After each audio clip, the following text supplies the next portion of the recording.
Fox News invited on a Republican strategist named Dallas Woodhouse to comment on the 2016 race.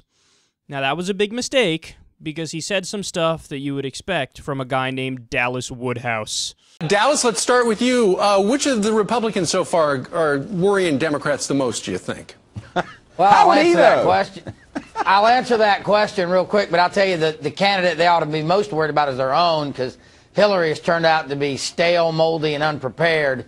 But I'll tell you the candidate they should be... She hasn't even got in the race yet, Dallas.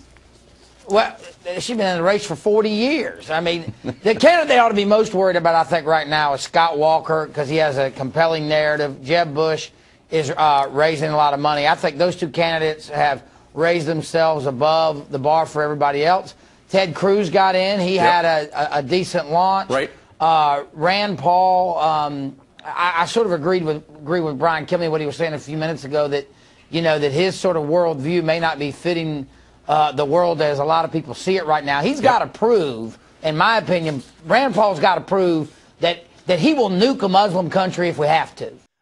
Will you nuke a Muslim country? Yes or no? That's my standard. See, back in the day, we done voted for Dick Cheney because Dick Cheney looked like he would probably nuke a motherfucker. He looked like he'd probably nuke Iran, maybe Iraq. Why not? One day, maybe fuck it, go a little crazy and nuke Jordan or something. So that we gotta vote for him. He looks like he'd kill him some brown-skinned people. Oh. I told you that this guy was gonna sound exactly like a dude with his name. Dallas Woodhouse. Why not invite on Cletus McHickleberry next time or some shit? Hickleberry. I was trying to come up with something that was a little more clever than that, but fuck it, we'll stick with that anyway. Come on, man. This is what passes for analysis on Fox News. This is what passes for political commentary. You know, I do think Scott Walker's probably the hardest one to contend with because he's really vanilla and really white and really boring, and the rest of America, by and large, is really vanilla and white and boring.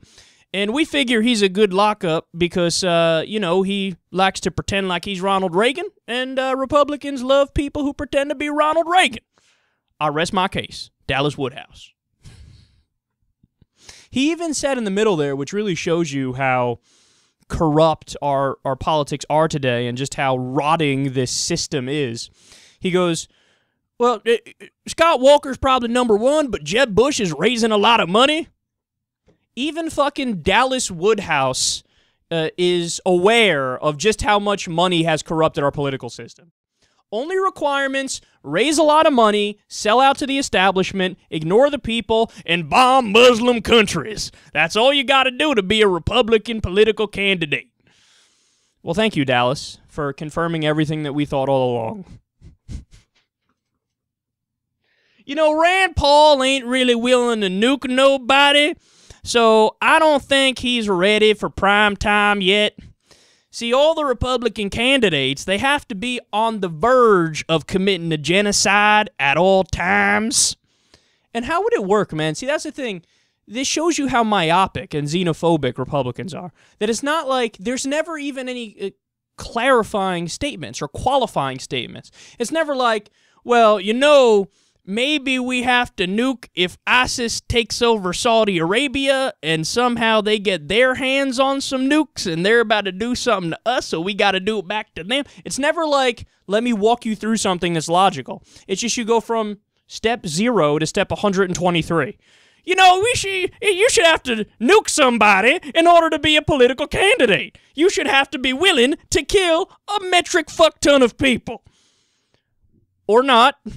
Or not, and name what place you would nuke that wouldn't have a tremendous number of civilian casualties. Ha! I say that as if, like, they care about civilian casualties, which is hilarious.